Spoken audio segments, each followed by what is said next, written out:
Big ബോസിലൊക്കെ വലിയ വിവാദങ്ങളൊക്കെ നടന്നുകൊണ്ടിരിക്കുകയാണല്ലോ. വലിയ വിഷയങ്ങളാണ് ബിഗ് ബോസ് ചർച്ച ചെയ്തുകൊണ്ടിരിക്കുന്നത്.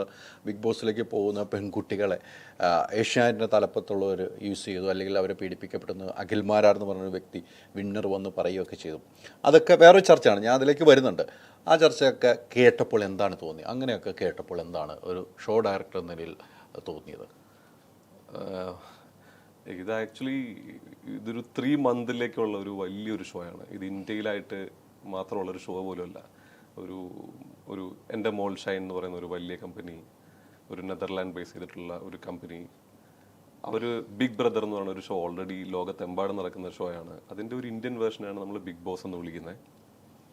സോ ഈ ഷോ ഹിറ്റാക്കാനായിട്ടുള്ള പല കളികളും ബിഗ് ബോസ് കളിക്കും. അതിനെ ശരിക്കും അങ്ങനെയാണ് കാണേണ്ടത്. അപ്പോൾ അതിൻ്റെ അത് പേഴ്സണൽ കാര്യങ്ങൾ എങ്ങനെയാണ് എന്ന് എനിക്ക് അതിനൊരു കൃത്യമായ ഉത്തരങ്ങളില്ല ശരിക്കും പറഞ്ഞിട്ടുണ്ടെങ്കിൽ. കാരണം ഇതൊക്കെ ബിഗ് ബോസ് എന്ന് പറഞ്ഞ ഷോ നമുക്ക് ഹിറ്റാക്കിയേ പറ്റുള്ളൂ. ഈ ബിഗ് ബോസിൽ നിന്ന് തന്നെ പോകുന്നവർ ബിഗ് ബോസിനെ കുറിച്ച് കുറ്റം പറയുന്നത് എത്രത്തോളം ജനകീയമാണെന്ന് പോലും തോന്നിയിട്ടില്ല. കാരണം ഒരിക്കലും അതൊരു ജനകീയ കാര്യമല്ല, ഒരു മനുഷ്യത്വപരമായ കാര്യം പോലുമല്ല. നമ്മൾക്ക് ഒരു സപ്പോർട്ട് കിട്ടുന്നു ഒരു സ്ഥലത്തേക്ക്, എന്തിനങ്ങനെ പറയുന്നു എന്ന് എനിക്കറിയില്ല. അവർക്ക് ഇതുവരെയും ഷോയെ മനസ്സിലായിട്ടുണ്ടാവില്ല. അതുകൊണ്ട് തന്നെ ആയിരിക്കും. അല്ലെങ്കിൽ ഒരാളെ ഇപ്പം ഫൈസലിനെതിരെ ഞാൻ ആരോപിച്ചുള്ള ആരോപണത്തിന് തെളിവ് തരണം, അല്ലേ? അതാണല്ലോ, തെളിവ് തരുമ്പോഴാണല്ലോ വിശ്വസിക്കാൻ പറ്റുള്ളൂ. അപ്പം കാടടച്ച് വെടിവെക്കുന്ന പോലെ ആയിട്ട് തോന്നിയിട്ടുണ്ടോ? അല്ലെങ്കിൽ ഇത് ഇപ്പം ഈ ആരോപണങ്ങൾ എന്ന് പറയുന്നത്, ഇപ്പോൾ ഓരോ സീസൺ കഴിയുമ്പോഴും പുതിയൊരു സീസൺ വരും. തൊട്ട് മുന്നിലുള്ള സീസണിലെ ആളുകൾക്ക് അവരുടെ ഒരു സർവൈവൽ ഇഷ്യൂ ആയിരിക്കാം അത്. അപ്പോൾ ഇത് ബിഗ് ബോസ് ആയിക്കോട്ടെ, അല്ലെങ്കിൽ ഏത് മീഡിയ ഇൻഡസ്ട്രി ആയിക്കോട്ടെ, നമ്മൾ മീഡിയയിൽ വർക്ക് ചെയ്യുന്നവർക്ക് അവർക്കും അറിയാവുന്ന കാര്യങ്ങളാണ്. സർവൈവലിന് ഇഷ്യൂ വരുമ്പോൾ ആളുകൾക്ക് പല പ്രശ്നങ്ങളും ഉണ്ടാവുമായിരിക്കാം, അങ്ങനെ വല്ലതും ആയിരിക്കാം. പിന്നെ ഞാൻ ഈ പറയുന്ന പോലെ വളരെ കൃത്യമായിട്ട് ഇരുന്നിട്ട് എന്താണ് പറഞ്ഞതെന്ന് എനിക്ക് വളരെ കൃത്യമായിട്ടൊരു ധാരണയിൽ എനിക്കറിയത്തില്ല. അപ്പോൾ ഇതൊക്കെ ഇത്രയും മോണിറ്റർഡ് ആയിട്ടുള്ള ഒരു ലോകത്തിലെ നമ്പർ 1 ഷോ എന്ന് പറയുന്ന ഒരു ഷോയ്ക്ക് ഇത്രയും മോണിറ്റർഡ് ആയിട്ടുള്ള ഒരു ഷോ ആണ്. അതിനൊന്നും ഒരിക്കലും ഇങ്ങനെ ഒരു കാര്യം ചെയ്യാൻ പറ്റത്തില്ല. അതെങ്ങനെ ചെയ്യാൻ പറ്റും? നമ്മളുടെ കോമൺ സെൻസ് അല്ല ഏറ്റവും വലുത്. ഓരോരുത്തരും നമ്മളെന്താ മലയാളികൾ എന്താ സുമ്മാവാ എന്ന് ചോദിക്കുന്ന പോലെ നമ്മളെന്താ സുമ്മാവാ, കേൾക്കുന്നവർക്കൊരു ചിന്തിക്കാനുള്ള കഴിവുണ്ടല്ലോ. അല്ലെ, എത്രയോ പേരുകൾ ഇതിന്റെ പിന്നിൽ വർക്ക് ചെയ്യുന്നു, സ്ത്രീകൾ ഉൾപ്പെടെ, അല്ലെ? ഡെഫിനറ്റ്ലി. കാരണം ഒരു ബിഗ് ബോസ് ഷോയിൽ around 360 around below 400 people at A ടൈമിൽ വർക്ക് ചെയ്യുന്ന ഒരു ഷോ ആണ്. അതായത് ഡയറക്ട്ലി, ഇൻഡയറക്ട്ലി ഇഷ്ടം പോലെ ആളുകൾ വർക്ക് ചെയ്യുന്നുണ്ടാവും. ഡയറക്ട്ലി സാലറി കൊടുക്കുന്ന പോലത്തെ ആൾക്കാരെന്ന് പറയുന്നത് അറൌണ്ട് 400 പീപ്പിൾ ഉണ്ട്.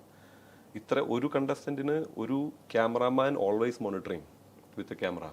അതേപോലെ അതിനെ ആ കണ്ടസ്റ്റന്റിനെ വാച്ച് ചെയ്യാനുള്ള എല്ലാ ആളുകളും, അതേപോലെ ഒരാളുടെ ഷോയിലേക്ക് വന്നു കഴിഞ്ഞാൽ അവരെ ഹോട്ടലിൽ താമസിപ്പിക്കുന്ന പോലെ എല്ലാത്തിലും മോണിറ്റർഡ് ആണ് ഈ ഷോ.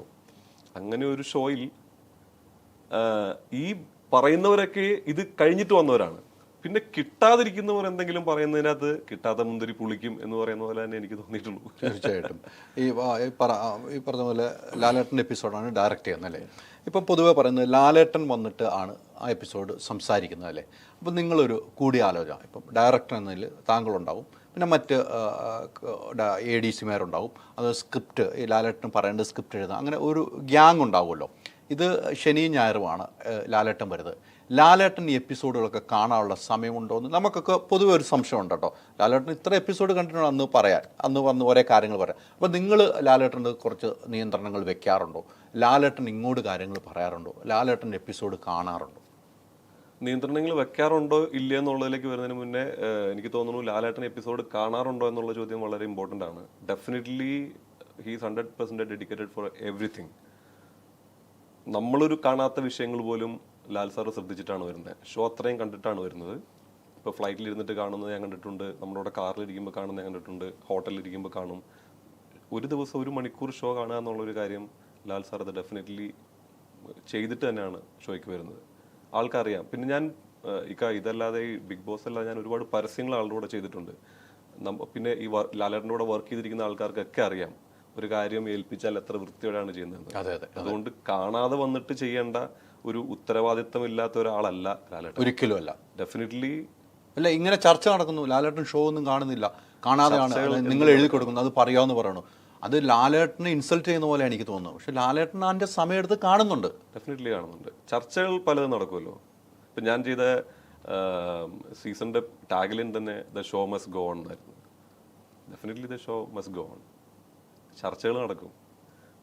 അതാണ് എനിക്ക് ലാലേട്ടൻ്റെ ആ ഒരു കാര്യത്തിൽ. അപ്പോൾ ഇപ്പോൾ ലാലേട്ടൻ കാണുന്നുണ്ട്, തീർച്ചയാണ്. ലാലേട്ടൻ ഈ പറഞ്ഞ ഫ്ലൈറ്റിലിരുന്നാണെങ്കിലും ഒരു ദിവസം 1 മണിക്കൂർ, നമ്മൾ ഫുള്ള് 24 മണിക്കൂറും കാണണ്ട. ആ എപ്പിസോഡാണ് ആളുകൾ കണ്ടിട്ടുള്ളൂ. അപ്പോൾ അതിൽ നിന്നുള്ള കാര്യങ്ങളാണെന്ന് ലാലേട്ടൻ ചർച്ചയ്ക്ക് എടുക്കുന്നതും. ഇപ്പം ഇന്നാൾ ചെയ്തത് അല്ലേ, നിങ്ങൾ കാണാത്തൊരു കാര്യം കൂടെ ചിലപ്പോൾ ലാലേട്ടൻ അവിടെ ചോദിക്കുന്നത് നമ്മളായിരിക്കും. അപ്പം ഇത് നമ്മൾ ശ്രദ്ധിച്ചില്ല, ലാലേട്ടൻ പറഞ്ഞു. പിന്നെ കാണുമ്പോഴാണ്, അതുവരെ ലാലേട്ടൻ ശ്രദ്ധിക്കുന്നുണ്ട്. പക്ഷെ നിങ്ങളുമായിട്ട് കൂടിയിരിക്കുന്നുണ്ട്. ഇപ്പോൾ ശനിയാഴ്ചത്തെ എപ്പിസോഡ് ഷൂട്ട് ചെയ്യുമ്പോൾ വെള്ളിയാഴ്ച എത്തുമ്പോൾ നിങ്ങളുമായിട്ട് ലാലേട്ടൻ ഉൾപ്പെടെ ഇരിക്കുന്നുണ്ട്. അവിടെ കാര്യങ്ങൾ ചർച്ച ചെയ്യുന്നുണ്ട്. ആ ചർച്ച എങ്ങനെയാണ് ഉരുത്തിരിയുന്നത്? അതാ ഒരാഴ്ച നടന്ന ഷോയിൽ എന്തൊക്കെ കണ്ടന്റുകളാണ് വന്നിട്ടുള്ളതെന്ന് നമ്മുടെ സ്റ്റോറി റൈറ്റേഴ്സ് ഓൾറെഡി നമ്മളും കണ്ടിട്ടുണ്ടാവും. സ്റ്റോറി റൈറ്റേഴ്സ് എന്തെങ്കിലും കൂടുതലുണ്ടെങ്കിൽ അത് പ്രോപ്പറായിട്ട് നമ്മുടെ അടുത്തൊരു റൈറ്റിംഗ് തന്നിട്ടുണ്ടാവും. അപ്പം ആ ഒരു സ്ക്രിപ്റ്റ് നമ്മുടെ അടുത്ത് ഓൾറെഡി ഉണ്ട്. സോ ഇന്ന കാര്യങ്ങൾ നടന്നു എന്ന് പറഞ്ഞിട്ടൊരു ഈ ആഴ്ച ചർച്ച ചെയ്യേണ്ട വിഷയങ്ങൾ ഇന്നതൊക്കെയാണ് എന്ന് പറഞ്ഞ് നമ്മൾ പ്രോപ്പറായിട്ട് നമ്മൾ അതിനെ ലിസ്റ്റ് ചെയ്യും. ലിസ്റ്റ് ചെയ്തതിന് ശേഷമാണ് നമ്മൾ ആ ഷോ പ്ലാൻ ചെയ്യുന്നത്. ലാലേട്ടൻ എങ്ങനെ ആളുകളോട് പറയണം. കാരണം ബിക്കോസ് നമ്മൾ പുതിയതായിട്ട് ഉണ്ടാക്കുന്നതല്ല, because it's derived from the show. അപ്പോൾ ആ 1 വീക്കിൽ നടന്ന കാര്യങ്ങളെല്ലാം നമ്മൾ സമ്മറൈസ് ചെയ്ത്, actually the word summarise, we are summarising the show in every week. അതിനെ സമ്മറൈസ് ചെയ്ത് ലാലേട്ടനെ കൊണ്ട് അത് പ്രസന്റ് ചെയ്യിപ്പിക്കുകയാണ്. So actually Bigg Boss do all these things. Bigg Boss is all these 400 people. അതുകൂടാതെ ഇതിനകത്ത് വർക്ക് ചെയ്യുന്ന ആൾക്കാരും, അതിനകത്ത് ഏഷ്യാനെറ്റ് വരും, എൻ്റെ മോൾ വരും, അതിൻ്റെ എല്ലാം സ്റ്റാഫായിട്ടുള്ള ഞങ്ങളെല്ലാം ക്രൂവും അതിനകത്ത് പാർട്ടാണ്. അപ്പം ലാലേട്ടൻ അതിനെ പ്രസന്റ് ചെയ്യാനായിട്ട് ദ ബെസ്റ്റ് പേഴ്സണെ we are using in Kerala. ഓരോ സ്റ്റേറ്റിലും ഓരോ ആളുകളാണ് അത് ചെയ്യുന്നത്. ഇപ്പം കമൽ സാറാണ് തമിഴിൽ ചെയ്യുന്നത്, സൽമാൻ ഖാൻ അവിടെ ഹിന്ദിയിൽ ചെയ്യുന്നു എന്ന് പറയുന്ന പോലെ. So he is presenting this. അപ്പോൾ ഈ ലാലേട്ടനത് നിങ്ങൾ എഴുതി കൊടുക്കുന്നുണ്ടെന്നുള്ളത് ഉറപ്പാണല്ലോ. അത് ഓർമ്മയിൽ ഇരുന്ന് ലാലേട്ടൻ പറയാൻ. ഇപ്പോൾ അപ്പോൾ ലാലേട്ടൻ കണ്ടിട്ടാണ് വേണമെങ്കിലും, അപ്പോൾ നിങ്ങൾ എഴുതുമ്പോൾ ലാലേട്ടൻ്റെ അടുത്ത് സ്ക്രിപ്റ്റ് വന്നത് ഹൈദറിൽ ഇതാണ് ചെയ്തത്, നിങ്ങളുടെ ADC-മാർ എഴുതുന്നു സ്ക്രിപ്റ്റ്. അപ്പോൾ ലാലേട്ടൻ കണ്ട അല്ല ഹൈദറിൽ അത് മാത്രമല്ല ചെയ്തിരിക്കുന്നത്, ഇതും ചെയ്തിട്ടുണ്ടല്ലോ, ഇതും പറയണ്ടേ ഞാൻ എന്നൊരു ഡിസ്കഷൻ ഉണ്ടാകാറുണ്ട് നിങ്ങൾ തമ്മിൽ. അത് ലാലേട്ടൻ മാത്രമല്ല, ഗ്രൂപ്പിലിരിക്കുന്ന എല്ലാവരും ആ ചർച്ച ഉണ്ടാവും.